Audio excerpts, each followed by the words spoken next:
الحمد للہ والصلاة والسلام علی رسول اللہ اما بعد فاعوذ باللہ من الشیطان الرجیم بسم اللہ الرحمن الرحیم قل اعوذ برب الناس ملک الناس الہ الناس من شر الوسواس الخناس الذي يوسوس في صدور الناس من الجنة والناس صدق اللہ العظیم رب اشرح لی صدری ویسر لی امری واحلل عقدۃ من لسانی یفقہوا قولی آمین یا رب العالمین۔ السلام علیکم ورحمۃ اللہ وبرکاتہ۔ الحمدللہ ہم نے 10 لیسن پورے کر لیے ہیں اور آج ہمارا درس نمبر 11 ہے۔ اگر ہم تھوڑا مختصر جائزہ لیں کہ ہم نے اب تک کیا پڑھا ہے، تو ہم نے پہلے حروف الہجاء اور حرکات کے بعد سمجھا کہ کلمہ کیا ہوتا ہے، پھر اس کی 3 اقسام دیکھی: اسم، فعل، حرف۔ فعل کو ہم نے ابھی مؤخر کر دیا ہے کہ وہ جب ہم جملہ فعلیہ کی طرف جائیں گے تو پھر ہم اس کو پڑھنا شروع کریں گے۔ فی الحال ہم جو پہلا جز ہے ہمارے کورس کا اسم کا، اس کو تفصیل میں پڑھ رہے ہیں۔ تو ہم نے اسم کو دیکھا کہ اس کی 4 حالتیں ہوتی ہیں جو ہمیں جاننی ضروری ہیں: اسم کی جنس، اسم کا عدد، اسم کا اعراب اور اسم کی وسعت یعنی نکرہ یا معرفہ۔ تو یہ چاروں حالتیں ہم نے 1 بائی 1 کر کے تفصیل سے پڑھ لی۔ اس کے بعد ہم نے اب شروع کیے ہیں مرکبات۔ ہم نے پچھلی کلاس میں شروع کیا تھا یہ ٹاپک، اور ہم نے بات کی تھی کہ جی مرکب وہ ہوتا ہے جو کچھ الفاظ کا، کچھ کلمات کا مجموعہ ہوتا ہے، اور مرکب 2 قسم کا ہوتا ہے: ایک مرکب تام ہے اور ایک مرکب ناقص ہے۔ تام سے مراد ہے ایسا مرکب جو مکمل ہو، کامل ہو، اس میں پوری بات سمجھ میں آئے۔ یعنی میں اگر آپ سے کوئی بات کہہ رہا ہوں تو پوری بات، اگر کوئی خبر، کوئی دعا، کوئی استدعا، کوئی درخواست یا کوئی حکم اس جملے میں موجود ہے، اس مرکب میں موجود ہے، تو پھر تو اس کو کہیں گے مرکب تام، یعنی پوری بات کنوے ہو جائے۔ اور اس کی مثال ہے کوئی بھی جملہ۔ ہم عام طور پہ جو سینٹینس جس کو انگلش میں کہتے ہیں، اردو میں جملہ کہتے ہیں، تو جملہ وہ مرکب ہے جو مرکب تام کہلاتا ہے، کیونکہ اس میں پوری بات کہہ دی جاتی ہے، وہ مثبت ہو، منفی ہو، سوالیہ ہو، تھوڑی ہو یا زیادہ ہو۔ بعض جملے بہت چھوٹے ہوتے ہیں لیکن بات اس میں پوری ہوتی ہے، تو بعض جملہ جو ہے نا وہ بہت لمبا ہوتا ہے، اپنی بات جو کہنا چاہتا ہے شخص، اس کی بات اگر زیادہ ہے تو وہ جملہ اس کو لمبا کہنا پڑتا ہے، لیکن بہرحال ایک مکمل جملے کو مرکب تام کہتے ہیں۔ اس کے برعکس جو مرکب ناقص ہے وہ بھی ہے تو مجموعہ الفاظ کا، عام طور پہ 2 الفاظ کا مجموعہ ہوتا ہے، بعض کا 2 سے زیادہ بھی ہوتے ہیں۔ اکثریت مرکب ناقص 2 الفاظ پہ مشتمل ہوتا ہے۔ تو مرکب ناقص اس کو اس لیے کہتے ہیں کہ اس میں نقص سے مراد یہ ہے کہ وہ بات ابھی پوری نہیں سمجھ آتی کہ یہ جو شخص جس نے یہ بات لکھی ہے یا جس نے یہ بات کہی ہے، یہ اصل میں پوری بات کیا کہنا چاہ رہا ہے۔ کچھ سمجھ آ رہی ہوتی بات کی لیکن مکمل بات نہیں پتہ چلتی، تو اسی لیے اس کا نام مرکب ناقص ہے۔ تو یہ مرکب ناقص اصل میں کسی مرکب تام کا جز ہوتا ہے، اس کا حصہ ہوتا ہے۔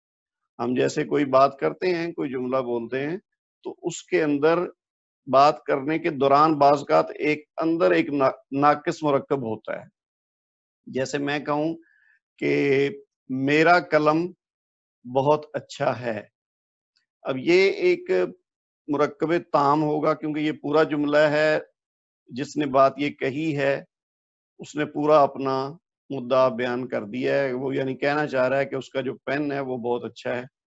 اب اس کے اندر جو ہے نا میرا پین یا میرا قلم، یہ ایک مرکب ہے جو کہ مرکب ناقص ہے۔ اگر خالی اس کی بات کہیں میرا قلم، تو اس سے کوئی پتہ نہیں چلا کہ جی کہنے والا میرا قلم یا اس کے اپنے قلم کے بارے میں کیا کہنا چاہ رہا ہے۔ تو میرا قلم یا اس کی کرسی یا اسلم کا بھائی، یا نہیں سوری اسلم کا بھائی جو ہے نا، ہاں یہ آگے ہے اصل میں بات، مرکب اضافی میں آ جائے گی. تو اس طرح کی جو چیزیں ہیں نا، جو دو چیزیں مل کے بات بنتی ہے، تو وہ کہلاتا ہے مرکب ناقص. ہم نے پچھلی کلاس میں اس کی ایک قسم تو پڑھ لی تھی، مرکب جاری. اس میں ہم نے کیا دیکھا تھا کہ حروف جارہ ہوتے ہیں. ہم نے دیکھا کہ جی ٹوٹل 17 حروف جارہ ہوتے ہیں، لیکن عام طور پہ قرآن پاک کے اندر 11 یا 10 ایسے حروف جارہ ہیں جو قرآن پاک میں استعمال ہوئے ہیں، اور ہمارے لیے ان کا جاننا زیادہ ضروری ہے، کیونکہ باقی حروف جارہ جو ہیں اضافی، وہ ان کا استعمال ہمارے میں نہیں آئے گا. تو لہٰذا ان کا ذکر ہم نے کر لیا تھا، ہمارے نوٹس میں لکھے ہوئے ہیں، لیکن اصل میں ہم نے 10 یا 11 جو جو حروف جارہ ہیں، ان کو ہم نے تفصیل سے ان کی مثالیں دے کے ہم نے سمجھ لیا تھا. اور حرف جار جو ہوتا ہے، حرف کی جمع ہے نا حروف، تو اس کو حروف جارہ کہتے ہیں. ایک کی ہم بات کریں گے تو ہم حرف جر بھی کہہ سکتے ہیں، حرف جارہ بھی کہہ سکتے ہیں.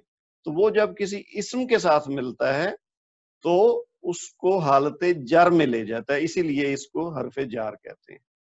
تو ہم نے پچھلی دفعہ اس کی مثالیں بھی دیکھی تھیں کہ مثلا بیتن ہے اگر ایک اسم جس کا مطلب ہے ایک گھر، تو اس کے پہلے ہم لگا دیں الہ یا من، اس طرح کا کوئی حرف جارہ لگا دیں کہ جی من بیتن نہیں رہے گا، اب وہ بیتن بن جائے گا، یا الہ بیتن ہو جائے گا، یعنی اس کی جو دو پیش تھی وہ دو زیر بن گئی، تو اس کو حالت جر میں لے جاتا ہے حرف جارہ.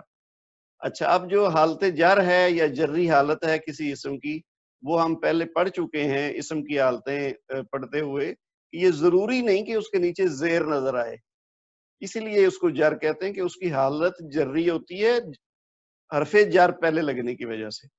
تو وہ زیادہ تر کیسز میں اس کے نیچے دو زیر یا ایک زیر نظر آئے گی کسی اسم کے آخری حرف پر، لیکن ضروری نہیں ہے. یہ ممکن ہے کچھ 1-2%، 4% ایسے الفاظ ہوں جو حالت جر میں تو ہیں لیکن ان کے آخری حرف کے نیچے زیر نہیں نظر آئے گی. اس میں غیر منصرف اسماء ہم نے پڑھے تھے کہ جو جری حالت میں زیر قبول نہیں کرتے، یعنی نسبی اور جری حالت ان کی ایک جیسی ہوتی ہے. اسی طرح ہم نے کچھ مبنی اقسام پڑھے تھے، وہ ایسے ہوتے ہیں جو تینوں حالتوں میں ایک جیسے ہوتے ہیں، یعنی رفعی حالت، نسبی حالت، جری حالت، ان کی تینوں ایک جیسی ہوتی ہیں.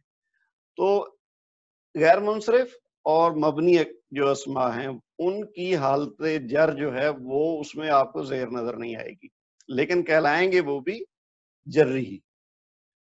اچھا، یہ ہو گئی بات ہم نے لاسٹ ٹائم جو کی تھی کہ مرکب جاری یعنی ایک حرف جار ہوگا، اس کے بعد ایک اسم ہوگا، اور اس حرف جر کی وجہ سے اس اسم کی حالت چینج ہو جائے گی، یعنی وہ اگر نسبی ہے یا رفعی ہے تو وہ حالت جر میں چلا جائے گا. اچھا، آج ہم جو بات کریں گے وہ مرکب ناقص کی دوسری قسم ہے، مرکب توصیفی. چار اس کی اقسام ہیں. یہ کوئی ترتیب خاص نہیں ہے، جیسے ہم نے وہ اسم کی 4 حالتیں پڑھی تھی نا، وہ بھی کوئی ترتیب خاص نہیں ہے، آپ کسی بھی ترتیب سے پڑھ لیں، آپ کے لیے ضروری یہ ہے کہ چاروں حالتیں آپ کو آتی ہوں. اسی طرح یہ جو چاروں مرکب ناقص کی اقسام ہیں، اس کی بھی کوئی خاص ترتیب نہیں ہے. اگر ہم نے مرکب جاری پچھلی کلاس کی بجائے آج پڑھ لیا ہوتا اور مرکب توصیفی پڑھ لیا ہوتا پچھلی کلاس میں، تو پھر بھی ایک ہی بات تھی. یا اگلے جو 2 مزید ہیں وہ ہم پہلے پڑھ لیں، تو اس کا کوئی ترتیب کے ساتھ تعلق نہیں ہے، بس ایک ایک کر کے ہم نے چاروں سمجھنے ہیں. اچھا، مرکب توصیفی جو ہے یہ ہے نا، مرکب جاری، مرکب توصیفی، مرکب اضافی، مرکب اشاری، یہ ہمارے 2 جو ہیں یہ اگلی کلاسز میں ہم پڑھیں گے. مرکب جاری ہم پڑھ چکے ہیں پہلے ہی، اور اب ہم مرکب توصیفی پڑھیں گے آج انشاءاللہ. اچھا، توصیفی سے مراد یہ ہے کہ اس میں صفت کی بات ہوگی، یعنی کوئی اسم اور اس کی ساتھ صفت بیان کی جائے تو وہ مرکب توصیفی بن جاتا ہے. صفت سے کیا مراد ہے؟ ہم جیسے انگلش میں جسے ایڈجیکٹیو ناؤن کہتے ہیں نا، کہ کسی چیز کی خوبی، خامی، اس کا رنگ، اس کی اچھائی، اس کی لمبائی، چوڑائی، گہرائی، یہ ساری اس کی صفات ہیں کسی بھی چیز کی. کوئی انسان کی بھی صفات ہو سکتی ہیں، کسی چیز کی بھی ہو سکتی ہیں، کسی جگہ کی بھی ہو سکتی ہیں. جیسے کہا جائے کہ جی اچھا آدمی، نیک عورت، خوبصورت لڑکا، ذہین طالبہ، جی سفید چھڑی،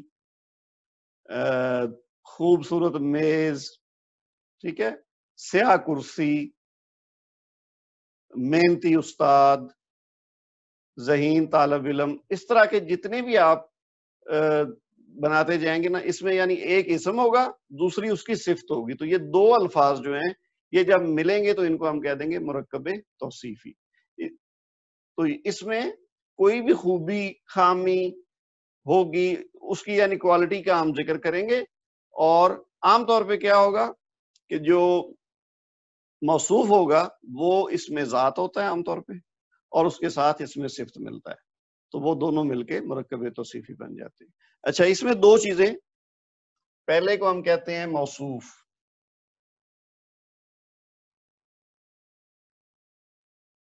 اور دوسرے کو کہتے ہیں صفت.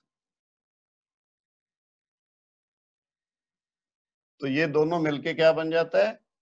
مرکب توصیفی. اچھا، جیسے ہم اردو میں کہیں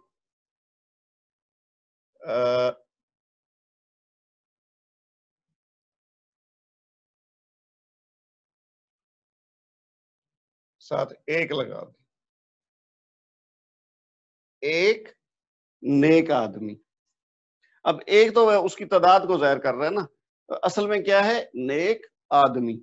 اب اس میں اسم اصل میں ہے آدمی، اس میں ذات یعنی، اور اس کی صفت ہے نیک. اچھا، میں جو بتانا چاہ رہا ہوں وہ یہ ہے کہ آپ عربی میں دیکھیں تو موصوف پہلے ہے، صفت بعد میں ہے. اردو میں صفت پہلے ہے اور موصوف بعد میں ہے. موصوف سے مراد کیا ہے؟ جس کی صفت بیان کی جائے اس کو کہتے ہیں موصوف. اچھا، اس کا ایک اور نام بھی ہے، یہ جو صفت ہے نا اس کو نعت بھی کہتے ہیں. ہم پڑھتے ہیں نا نعت رسول مقبول صلی اللہ علیہ وسلم، تو آپ صلی اللہ علیہ وسلم کی خوبی بیان کی جاتی ہے، آپ صلی اللہ علیہ وسلم کی صفات بیان کی جاتی ہیں جن اشعار میں. اس اشعار کے مجموعے کو کیا کہتے ہیں؟ نعت. تو وہ بھی اصل میں صفت ہی ہوتی ہے. تو یہ صفت کو نعت بھی کہتے ہیں. اور پھر اس حوالے سے اس کو ہم منعوت کہتے ہیں. منعوت یعنی جس کو صفت کہتے ہیں اس کا دوسرا نام نعت بھی ہے، اور موصوف کی بجائے پھر اگر نعت کہیں گے تو منعوت کہیں گے، لیکن عام طور پہ موصوف اور صفت کا ہی استعمال ہوگا. تو کیا اہم باتیں ہم نے سیکھی کہ مرکب توصیفی میں دو اسماء ہوں گے. پہلے مرکب جاری میں تو ایک حرف تھا اور دوسرا اسم تھا. مرکب توصیفی میں دونوں اسماء ہی ہوں گے. ٹھیک ہے، تو ایک ہوگا صفت، دوسرا ہوگا موصوف. جس چیز، شخص یا جگہ کی تعریف کی جائے گی، صفت بیان کی جائے گی، اس کو کہیں گے موصوف. اور جو اس کی خوبی یا خامی جو بھی ہوگی صفت، وہ اس میں صفت ہو جائے گا. اور اردو میں پہلے صفت آتی ہے، بعد میں موصوف آتا ہے. انگلش میں بھی یہی ہے، جیسے ہم کہیں نا گڈ مین، تو گڈ پہلے یعنی صفت پہلے آ رہی ہے اور چیز کا نام یا شخص کا نام بعد میں آ رہا ہے، یعنی موصوف بعد میں آ رہا ہے.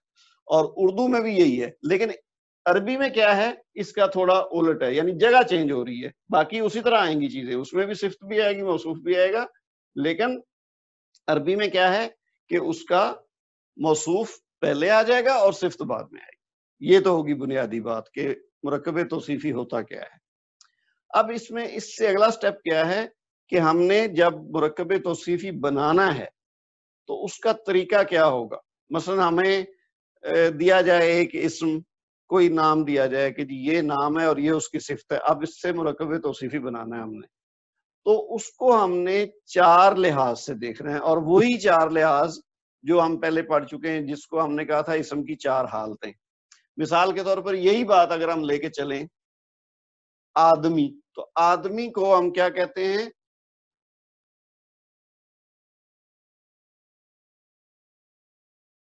راجولن، یعنی ایک آدمی. یہ اب آپ نے نکرہ اور معرفہ ذہن میں رکھنا ہے، چونکہ ہم بار بار پڑھ رہے ہیں نا، تو اب ان چیزوں کا چاروں حالتوں کا استعمال کا وقت آ رہا ہے نا، تو ایک تو آپ کی ریویژن ہوتی جائے گی، ساتھ ساتھ آپ کو سمجھ آتی جائے گی. اگر پہلے کسی چیز کی صحیح طرح سمجھ نہیں آئی یا بھول گیا، تو اب ہمارے پاس موقع ہے کہ ہم اس کو دوبارہ سے سمجھ سکیں.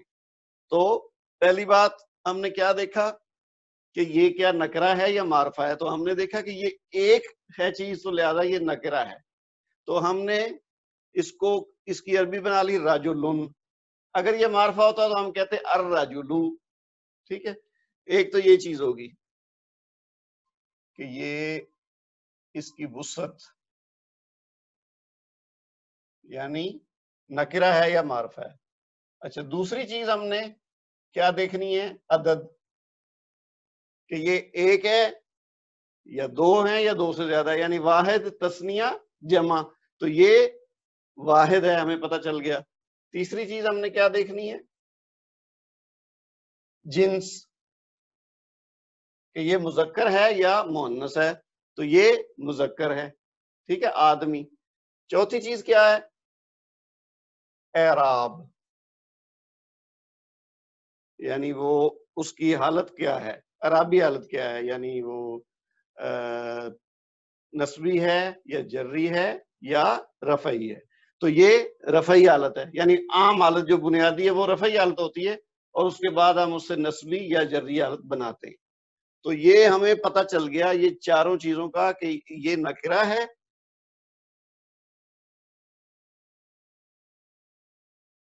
اس کے بعد یہ واحد ہے، پھر مذکر ہے، اور اس کی اعرابی حالت کیا ہے؟ رفع، اس پہ رفع ہے. یہ ہمیں کیوں جاننا ضروری ہے یہ چاروں حالتیں؟ اس کی وجہ یہ ہے کہ اس کے ساتھ جو صفت ہم نے لگانی ہے وہ بھی ان چاروں کو مد نظر رکھتے ہوئے لگانی ہے. کیونکہ اگر موصوف کی حالت ڈیفرنٹ ہو اور صفت کی حالت ڈیفرنٹ ہو تو پھر وہ ہمارا مرکب صحیح نہیں بنے گا، وہ یعنی عربی قواعد کے اصولوں کے مطابق نہیں ہوگا.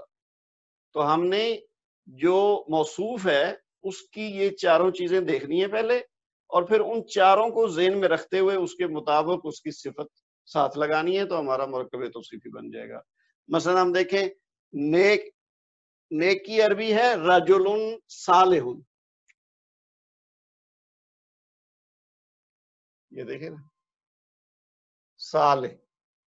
تو ہم نے کیا دیکھا کہ یہ نکرہ ہے، رجل نکرہ ہے، تو اس کے ساتھ جو صفت آئے گی وہ بھی نکرہ حالت میں ہوگی، لہذا یہ صالح. اور عدد واحد ہے، تو لہذا یہ ہم صالحانے یا صالحونہ کی طرف نہیں جائیں گے، صرف صالح تک رہیں گے. پھر ہم نے کیا دیکھا کہ جنس اس کی کیا ہے؟ مذکر ہے، تو اس کی صفت بھی صالحن ہی آئے گی. ہم نے اگر صالحتن لکھ دیا تو وہ غلط ہو جائے گا، کیونکہ موصوف ہے مذکر تو اس کی صفت مؤنث نہیں ہو سکتی. چوتھی چیز ہے اعرابی حالت. اب یہ رفعی حالت میں نا رجلن، تو صالحن ہی لگانا پڑے گا، تبھی مرکب توصیفی صحیح بنے گا. تو ہم نے کیا سمجھا کہ پہلے ہم موصوف کو رکھیں گے، اس کی عربی اگر ہمیں نہیں آتی تو وہ ہم کہیں سے بھی جان سکتے ہیں، کسی سے پوچھ سکتے ہیں، لغت پہ دیکھ سکتے ہیں، آن لائن چیک کر لیں، یا ممکن ہے جو آپ کے پاس کوشچن ہے اس کے اندر وہ دیا ہوا ہو کہ جی یہ عربی کا اسم ہے، موصوف ہے، اور اس کی صفت جو ہے وہ یہ ہے، اس کو اس کے ساتھ ملا کے تو مرکب توصیفی بنائیں. تو ہم نے کیا کرنا ہے؟ وہی چار اسم کی حالتیں جو ہم نے بڑی تفصیل سے پہلے پڑھی ہیں، ان کو ون بائی ون ذہن میں لاتے ہوئے اس کو ٹیسٹ کر رہے ہیں کہ جی یہ جو موصوف ہے ان چاروں میں سے اس کی کون کون سی حالت ہے، یہ نکرہ ہے یا معرفہ ہے، یہ واحد ہے، تثنیہ ہے یا جمع ہے، یہ مذکر ہے یا مؤنث ہے، اور یہ رفعی حالت میں ہے، نسبی میں ہے یا جری میں. یہ چاروں چیزیں ہمارے سامنے آ جائیں گی. تو انہی چاروں کو سامنے رکھتے ہوئے اس کے مطابق ہم اس کی صفت کو بھی ساتھ لگا دیں گے، تو ہمارا مرکب توصیفی پرفیکٹ بن جائے گا. ٹھیک ہے، اب ہم اس کی مثال مکمل کر لیتے ہیں. یہ ایک تو یہ ہوگی نا رجل صالح، تو یہ کیا بن گیا؟ ایک نیک آدمی. اچھا، اب ہم اگر فرض کیا اس کو چینج کریں، ہم اس کو کر دیں تثنیہ حالت میں، تو ہم کیا کہیں گے؟ ہم نے پڑھا تھا نا رجلن سے کیا بنتا ہے؟ رجلانی، لانی، ٹھیک ہے؟ تو اب رجلانی ہو گیا تو فرق کیا آیا؟ نکرہ تو صحیح ہے وہی رہا، عدد چینج ہو گیا، واحد سے مثنیٰ ہو گیا، جنس بھی مذکری ہے اور اعرابی حالت تو وہی ہے، رفعی ہے، تو چینج کہاں آئی ہے؟ یہاں پہ تثنیہ ہو گیا ہے۔ تو اب اس کی جو صفت ہے وہ بھی تثنیہ کے حساب سے اگر ہم لگائیں گے تو یہ بن جائے گا صالحانی، رجلانی صالحانی، یعنی دو نیک آدمی۔ تو یہ دو نیک آدمی ہوئے تو یہ بھی مرکب توصیفی بن گیا۔ اب ہم اس کی فرض کیا جمع لے لیں، اس کو ہم تثنیہ کے بجائے جمع کر دیں تو کیا بنے گا؟ اچھا اب اس کی جو جمع ہے نا وہ ہے رجال،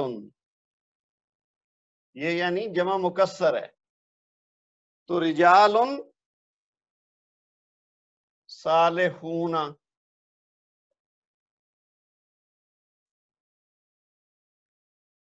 ابھی آپ دیکھ رہے ہیں اس میں۔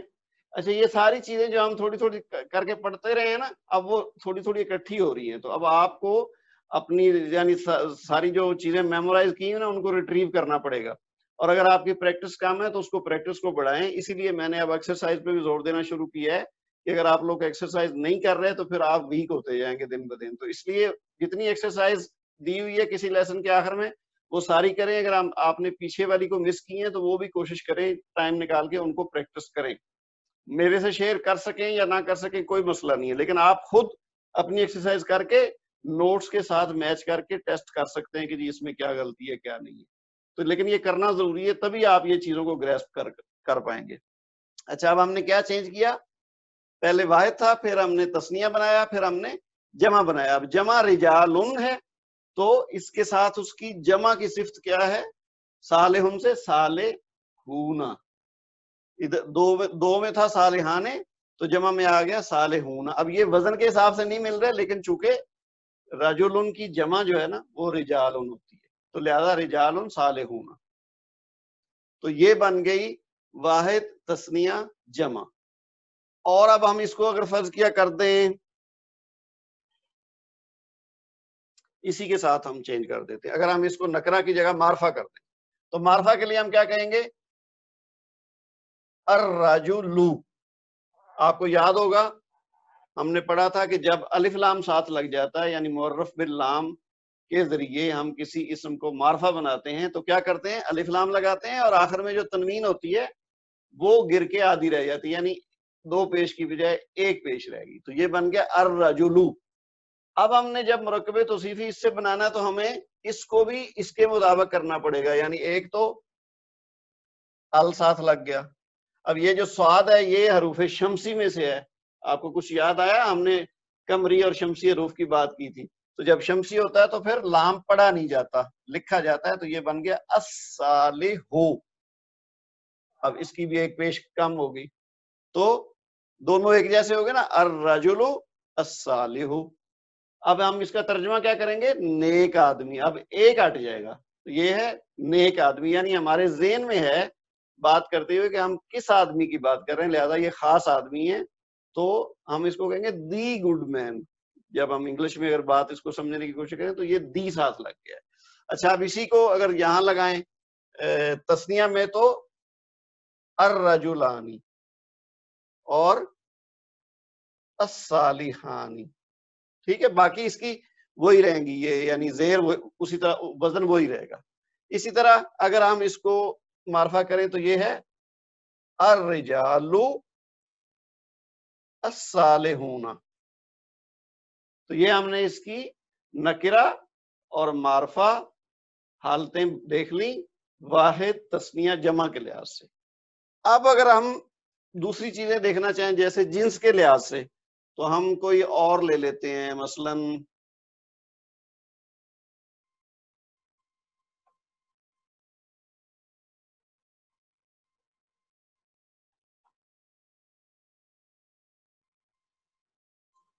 مؤنث کا کوئی بھی اسم لے لیں جو ہم نے پہلے مثلا کیا، مسلمتن، ٹھیک ہے جی،